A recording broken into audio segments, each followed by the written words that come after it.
long story short, the entire fence caught on fire. We're talking like 75 feet of fence. And the baseball game stopped, and people are grabbing rakes and everything they can out of my parents' shed. And they're like trying to put out the fire. And the rakes. Fire department came. It was a good time.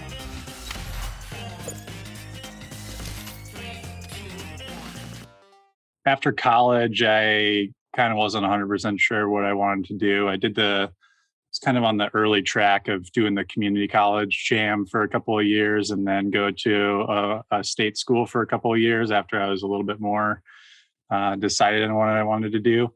So after college, I got sucked into Apple retail. Not to say that Apple retail is a bad place to work or anything, but I did pretty much everything you could do at an Apple store except for management track stuff. That was just something I wasn't interested in. But Apple was a really fun place to work. I made some awesome connections there. But I still kind of had a passion for video production. And as you probably may be familiar with the like video and audio production, like professional world, it's really hard to find like a stable job in that industry. But I kind of leveraged my tech skills and my video production skills. And I worked at a very large post-production house and production house in Chicago for about 4 years, where I was an in-house engineer. So I oversaw like all the Mac setups there. And then anytime there was a TV commercial shoot, some really small budget, some really big budget, I'd be on set either as a technical resource on the bigger budget shoots, and I could be doing something like operating camera on the lower budget shoots. So I did that for about 4 years, and then got boring and moved to the suburbs and decided I didn't want to make that commute anymore to downtown Chicago. So I found a job at this company called Dealer Inspire, where I have been for the past 2.5 years or so. Dealer Inspire, we make websites for auto dealers, and Dealer Inspire was acquired by Cars.com a year before I was hired there. And kind of from there, I don't want to say the rest is history, but I now oversee all of IT support for the entire organization, Cars.com and Dealer Inspire. So it's been a challenging road to get where I am today, but it's been a fun ride for sure. That's really cool. So would you say, are you more like classically trained in video production or in like IT operations? I've definitely made a career pivot to not doing video production stuff anymore. It's a lot of long days with that kind of stuff, and I pretty quickly learned that I actually did not want to do it. So for anybody out there listening that is wanting to get into video production, I'm not saying it's not for you, but definitely, find an internship somewhere where you can actually be on site and make sure that is something that you want to do. Yeah, that's something that I've thought about a lot, is that there's absolutely career paths out there to make a career out of creative pursuits like video production or like audio production and stuff in general, the creative stuff. You can absolutely make a career out of it if you really, really actually love the craft itself and not necessarily the content you're making, because there's always work in boring creative stuff. Yep. I bite my tongue on that one, but yes, you are right. But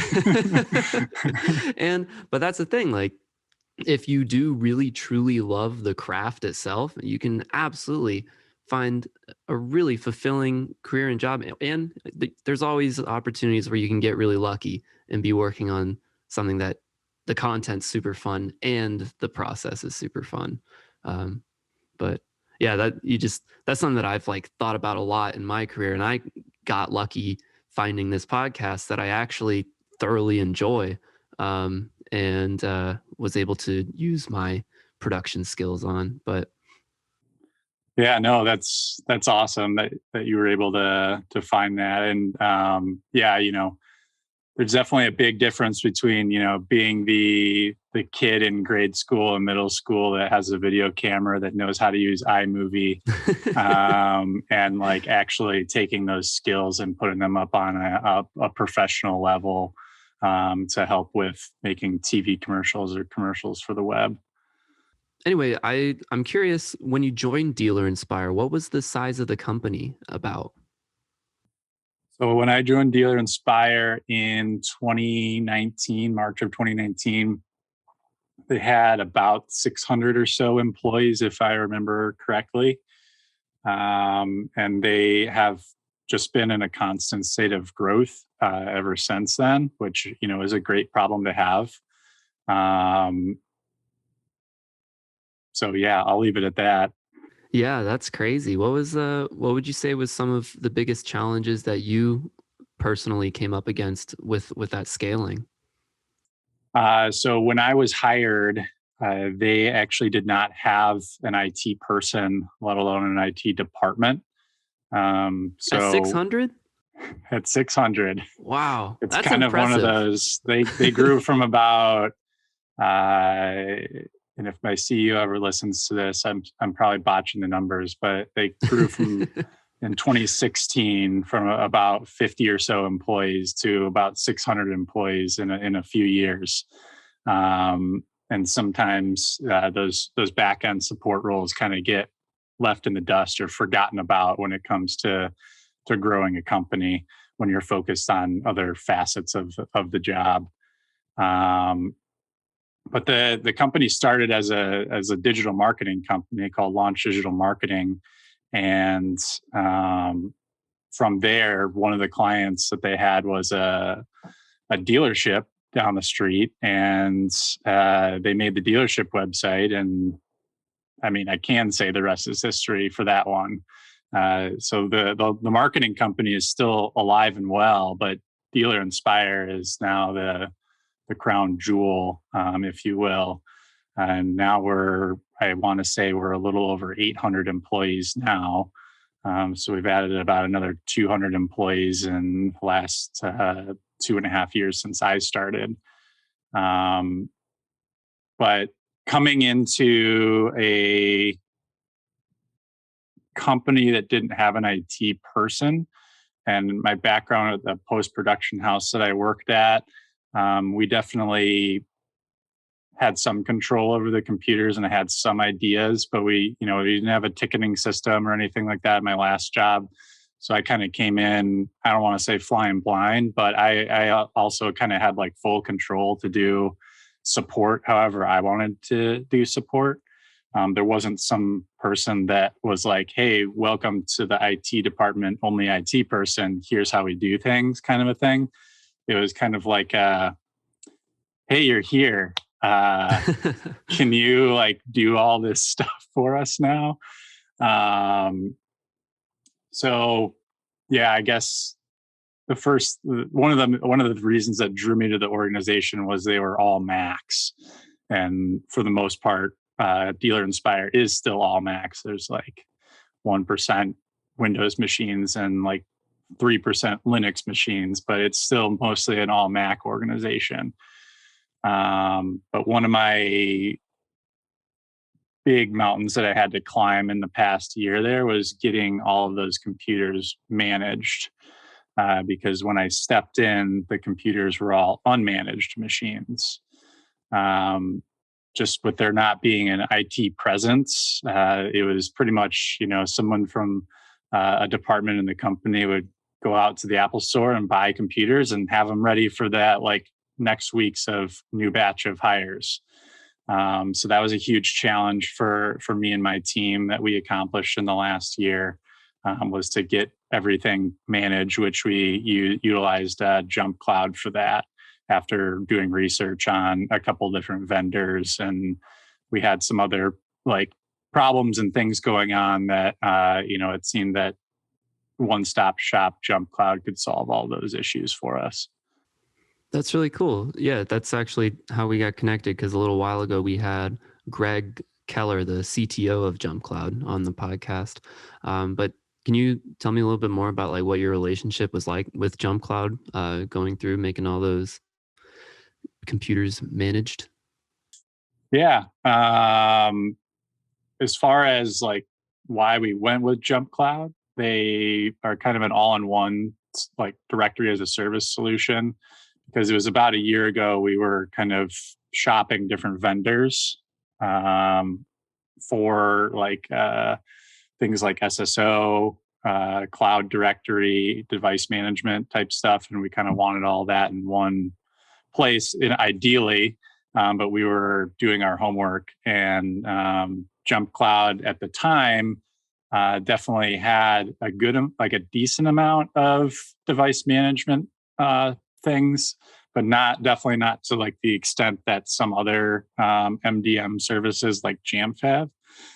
But one thing that we noticed during our, I guess, free trial period with them is that they were really keen to like add and listen and add features and listen to customer feedback at a pace that I don't think I'd ever seen before. And while we were evaluating them, so we determined that they were the right choice for us. And I think it was last fall we kind of started the process to um, get about 1,000 people to install these clients on their Mac computers. And there's a very small percentage of people out there in the world that get excited about software. So it was hard for me to get a company excited to install software that they had no idea what it was going to do, Yeah. if you will. So for about a week and a half straight, every day I held these like JumpCloud install webinars where I would get people to register for them, and I would kind of walk them through the install process, because overall it's pretty easy to install it on the computer. We just didn't have a means of installing it for them, like under the hood, if that Right. makes sense. So I held these not podcasts, but these webinars to help people get things installed, and also hang back for anybody who was having issues getting it installed. And then from there, it was a matter of doing tedious cross-checking on employee lists and stuff to make sure everybody had it installed. But kind of from there, after we got the client installed, I worked with some folks at JumpCloud to help me with the binding procedure, because it's kind of for anybody that has their devices in their organization bound to a user's identity. That there's a process to install the client, and then there's another process to actually bind it to either their like Active Directory account, or in this case, their JumpCloud account. So I work with folks at JumpCloud to help us with that step, because on the Macs there is a like account takeover process where you need to figure out what the name of the home folder is. Oh, And yeah. in our environment, I'd probably say 80 to 85% of our Macs have like a first name, last name home folder convention. But so a lot of the developer types out there, or just other people that know what they're doing, would change their computer names to just be like their first name or like their dog's name or something like that. And we obviously didn't want to bind down a different account that they had to use and kind of start fresh. We wanted this to be as non-intrusive as possible. So JumpCloud offered this like account takeover process where we just have to fill their home folder field on their user profile and then do a couple other things, and then it's good. But they were actually able to script it out for us, Oh, nice. which was nice. So we did those in batches of 20 to 30 a day for about 9 weeks, until we got to 100%. So that was fun, because the other challenge is a lot of the employees didn't know what their quote SSO passwords were. Because in an unmanaged world, you could just make your computer beep the space bar 5 times if you wanted to. Yeah. So for people's computer passwords to be changing to what their SSO passwords to be changed to, or was challenging, because we definitely had to do some troubleshooting, getting some locked out users back into their computers. But now that we've been fully using them for a while, we are still really enjoying our relationship with JumpCloud. Nice. Yeah. So you have a team now, correct? You're not the only IT guy anymore? Yeah, so cars.com had their own IT department. We had some personnel changes back in 2020, right after COVID hit. And they lost some good folks. So in the fall last year, we decided to kind of combine forces.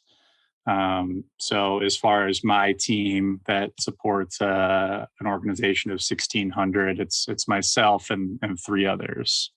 Okay, cool. Yeah, wow, that still sounds like a lot for that amount of people. I was going to say that sounds insane if it was just you. But man, Yeah, no, we've got my team of 3 people, and then we have some other engineers that were huge help in getting all that up and running as well. awesome. Yeah, I've been there actually with installing on lots of computers that you can't just push it out to. For a while ago, I worked at a college where between semesters we had to update all of the computers in multiple computer labs, and there's like a list of different programs that all needed updates, and it all had to happen manually.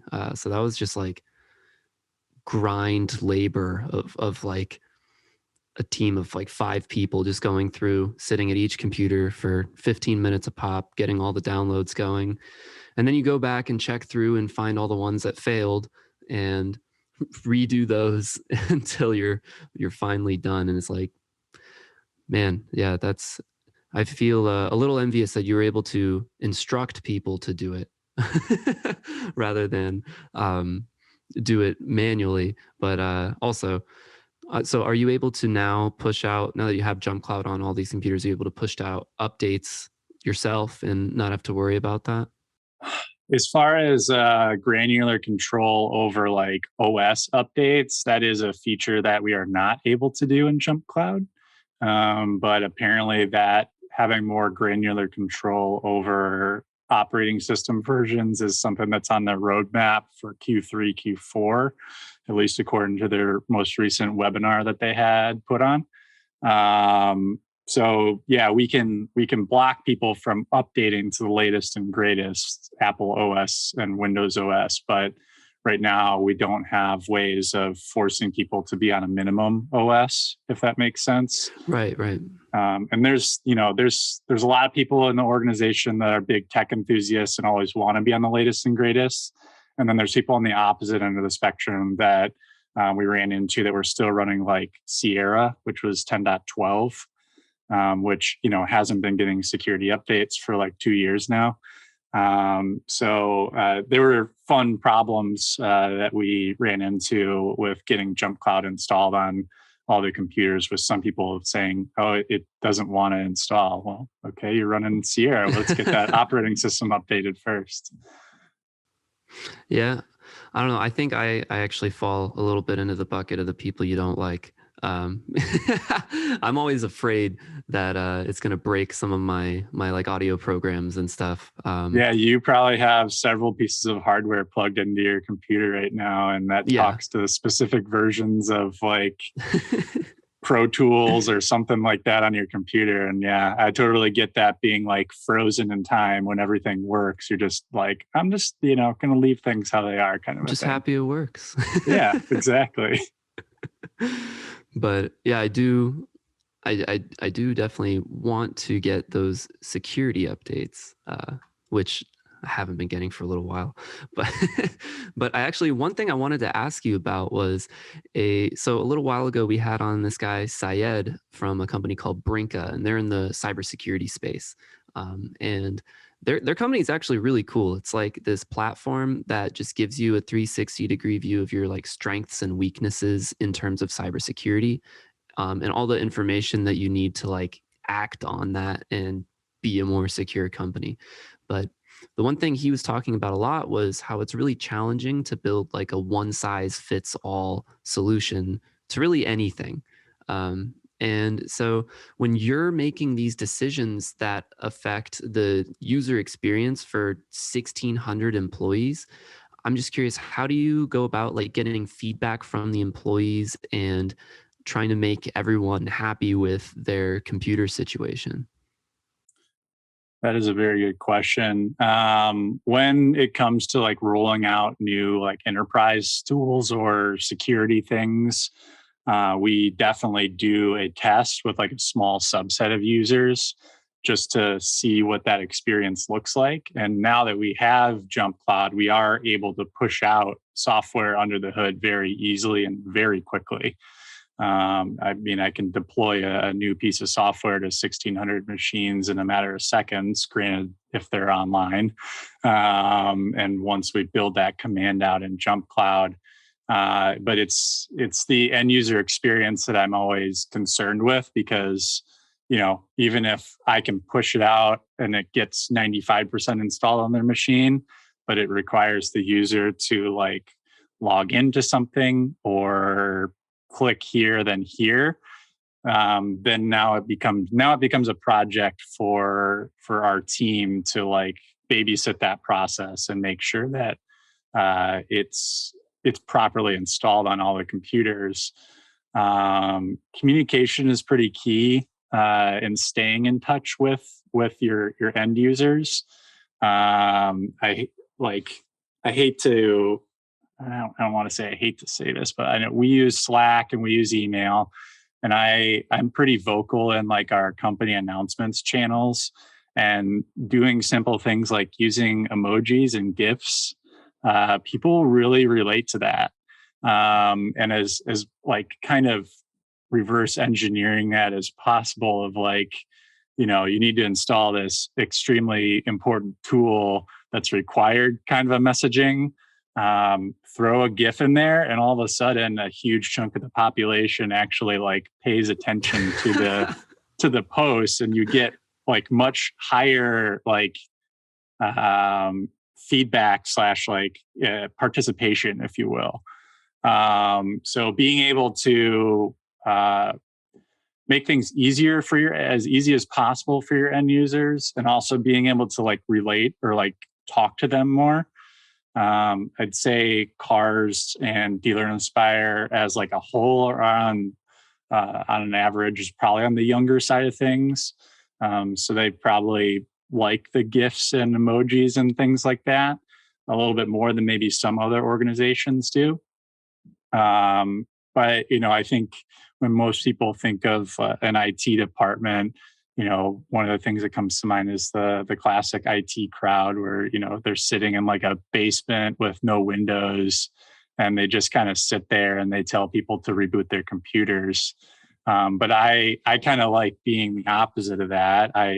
If our offices are optionally open right now, not too many people are going in, but I kind of like being the, I don't want to, let's say, I kind of like being like the mayor or like spokesperson of the company, and like being out in the street and shaking people's hands and kissing babies and stuff like that. So that way, when it comes time for me to ask people to do something for me, they'll remember that one time that I shook their hand and kissed their baby, and they'll be like, "Oh yeah, that Kyle guy, he was pretty cool. I'll do this for him." Yeah, or something like that.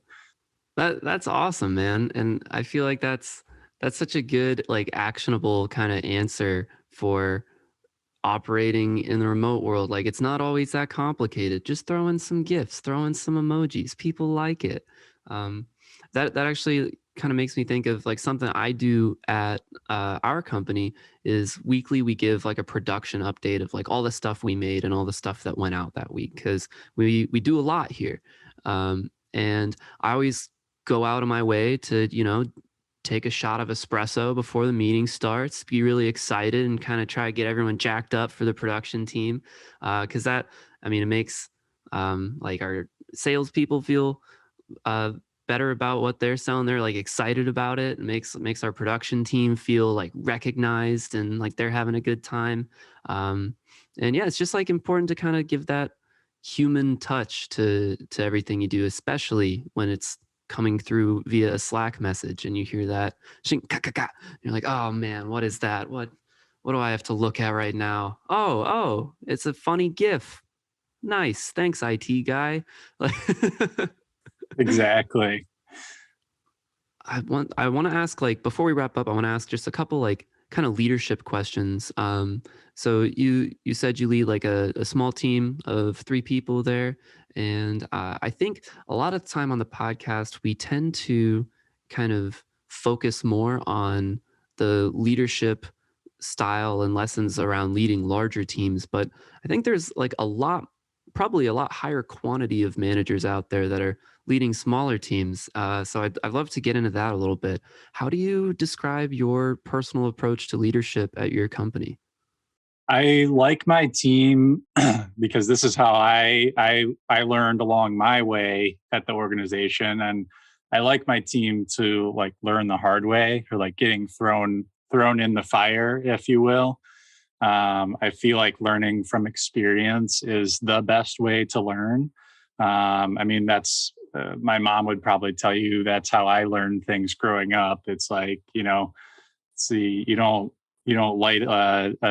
light leaves on fire inside of a jar and expect to like still be able to hold on to it, kind of a thing, without like gloves on or something.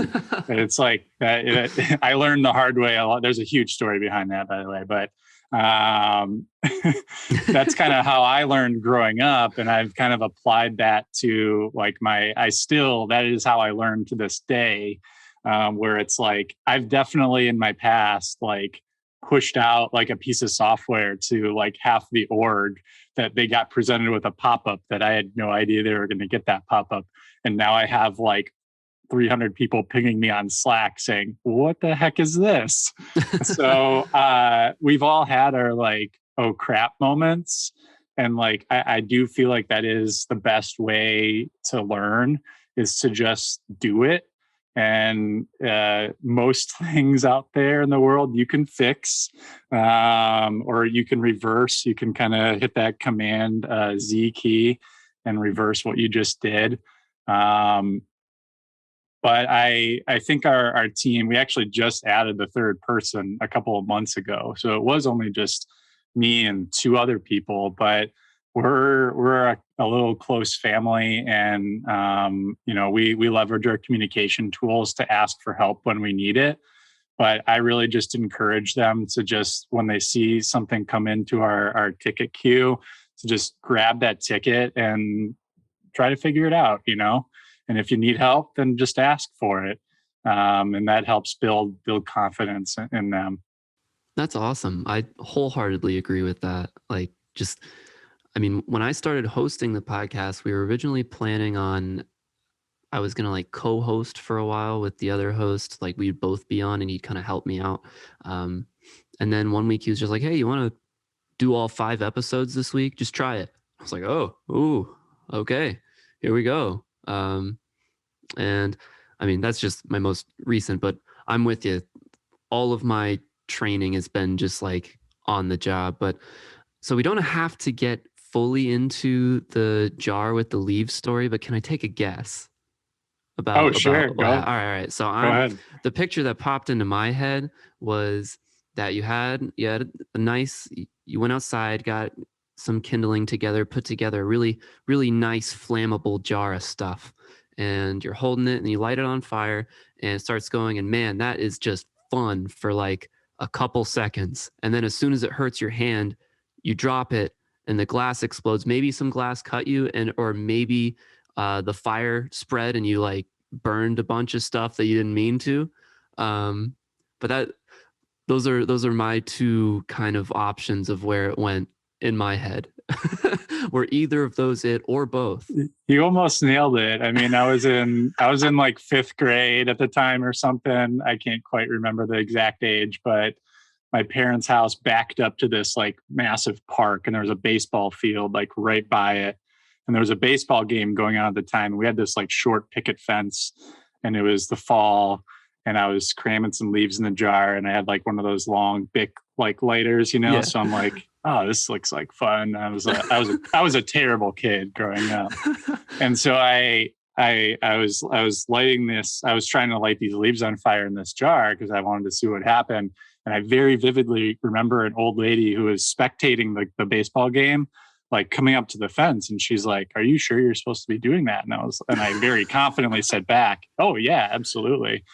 This is what I'm supposed to be doing." So as long as this applies to everyday life, as long as you just talk confidently in what you're doing, like people will believe you. Another good leadership lesson. Yes. Yeah. So, anyways, I light these leaves on fire in the jar, and I'm kind of in awe watching them. And at some point the jar gets too hot, and I drop the jar. And that like corner of my parents' yard where the fence was kind of like one of those things that created like a wind tunnel. So there was just a pile of leaves right there. And long story short, the entire fence caught on fire. We're talking like 75 feet of fence. And the baseball game stopped, and people are grabbing rakes and everything they can out of my parents' shed. And they're like trying to put out the fire. And the rakes. Fire department came. It was a good time. I think I used that story about 1,000 times during like English essay assignment stories. That's your getting into college essay. Yeah, exactly. You burned down the fence. Yeah. Oh man, that's good. I'm glad I pried a little bit there. All right, so I just got like a couple more questions for you. What are you learning right now at work? What's challenging you? What's challenging us right now is we're very thankful that our organization is kind of listening to employee feedback for if they want to be in office or not.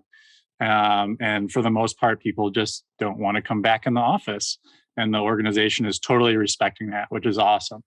But IT in a remote environment is especially challenging.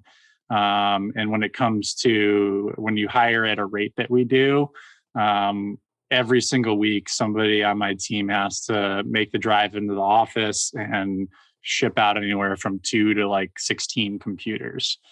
And I run a onboarding presentation every single Monday morning for that week's new hires, whether it's cars.com or Dealer Inspired. We're all in the same Zoom meeting. And I go over things like helping people reset their passwords and like giving them an overview of our core software and tips and tricks to get the most out of like Google Calendar and stuff. And that's definitely a little bit more challenging in a remote environment, because normally, like when you're sitting around one conference room table, you can physically see the people that are struggling trying to like figure out a 10-character password that doesn't include their first name in it, kind of a thing. And I like to be the hands-on person that's like, okay, like we're not moving on to the next slide until everybody's given me a thumbs up that they reset their password, kind of a thing. So I definitely miss the like being in office aspect part of like onboarding new hires, because I feel like they also will like get it a little bit more in person. And I'm sorry, I feel like I went on a little bit of a tangent. What was the original question? What are you learning right now? What's challenging you? Okay. Sorry about that.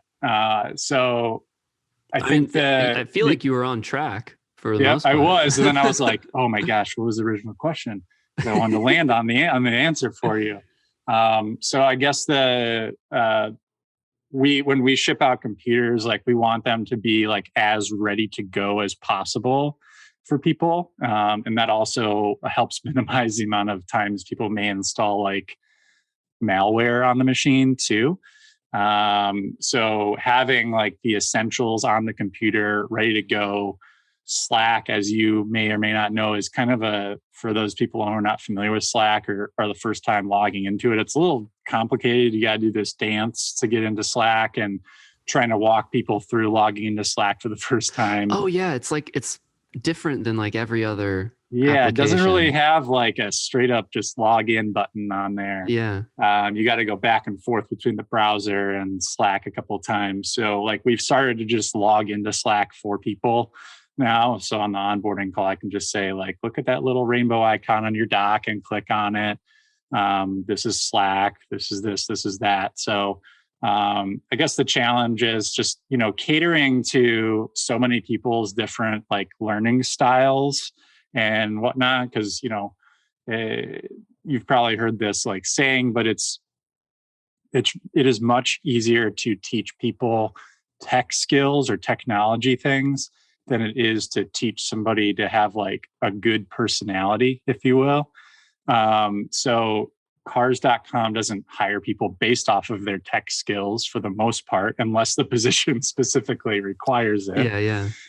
So needless to say, our team deals with all different aspects of like technical learning curves, if you will. So there's definitely some employees that need more handholding than others.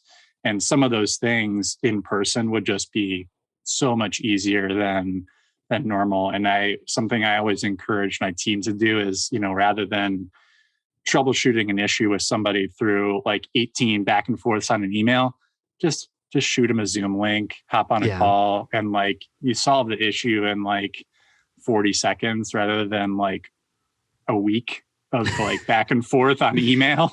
Yeah. So being just like having more of a physical presence is something that I always push with my team, especially in a remote environment, if that makes sense. So yeah, I guess the challenge is just supporting 1,600 people and making sure that they are happy with their technology setup. That's awesome. Well, before we wrap up, it sounds like you guys are hiring a lot. I want to give you a nice little plug for dealerinspirecars.com. What are you like hiring for? Who are you looking for? We've got all sorts of positions open at cars.com and Dealer Inspire. Lots of like project manager and developer type roles. So all different facets of things that you may have a skill set in. It's not, cars.com is not just like a massive room full of like nerds coding to make like a website. We definitely have a lot of those people. We also have like a lot of salespeople and whatnot that help keep our business going. So there's positions of all different shapes and sizes open at cars.com and Dealer Inspire. And it's both organizations, as we grow closer and closer together to kind of act as one organization. We still operate pretty independently, definitely slightly different cultures, but both organizations are, since I've kind of worked for both of them, if you will, have both been really rewarding to work for.